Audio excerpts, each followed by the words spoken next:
Should you buy Blade and Sorcery Nomad on the Quest 2 or Quest 3 in 2024?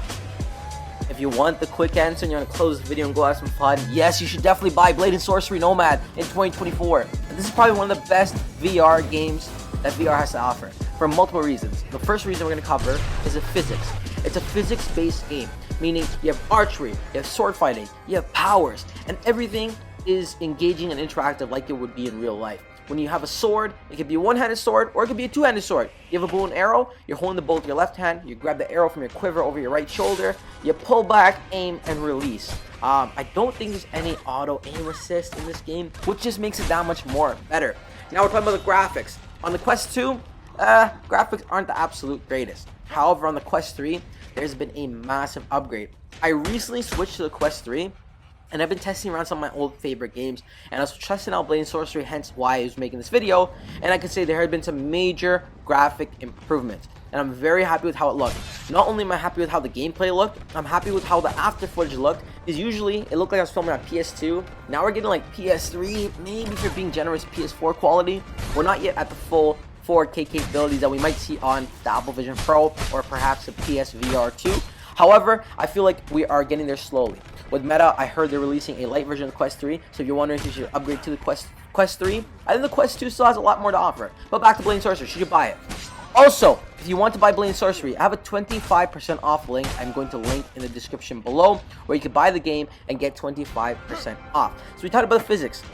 Now let's talk about the realisticness and the gore. Guys, if you're not a fan of gore, this game is not for you. If you're under the age, you should probably not play this game either unless you have parental consent, because there's extreme amount of gore. You can decapitate people, you can mess up someone's face, you could burn someone. It's a crazy game. But for the adults or people or more mature audience, this is a very thrillful experience. Obviously, you're not a psycho person and you're not going to do this stuff in real life. But when you can try it out in the metaverse and VR land, it's completely fine. It's fun, you know, you're just messing around. Now, does this game have a story mode? A lot of people wonder. As of now, the Nomad version, the one on the Quest 2 and Quest 3, doesn't look like it has a story mode, and doesn't look like there's one coming anytime soon. However, they have a sandbox mode and a survival mode. The survival mode is actually one of my favorite modes, where you're basically having waves of fights as it gets progressively harder, with more characters, with wizards, and all that sort of things.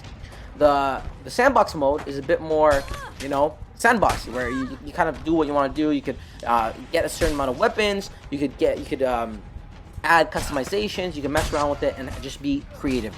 The cool thing about this game is you let your creativity run wild. When I was looking at the reviews, obviously there's a ton of people who are raving over the game just the way I have been for the past 3 minutes, but there are people who are upset because they're saying there's not a lot that this game has to offer. This game is for people who are on the more creative side, want to experiment, want to try new things, and just make your game your own thing. If you're looking for a story-driven game, I'd imagine, and in this category, I think Bone Lab would probably be the game for you.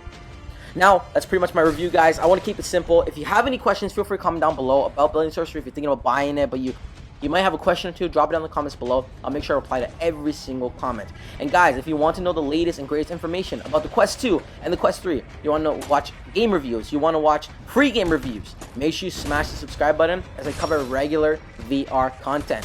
And we're going to do a lot more gaming this year, guys. We're going to post a lot more, so make sure you smash the subscribe button. And that pretty much wraps it up. Now, I'll let you enjoy some of this awesome gameplay. Until next time, it's your boy Umar. Peace.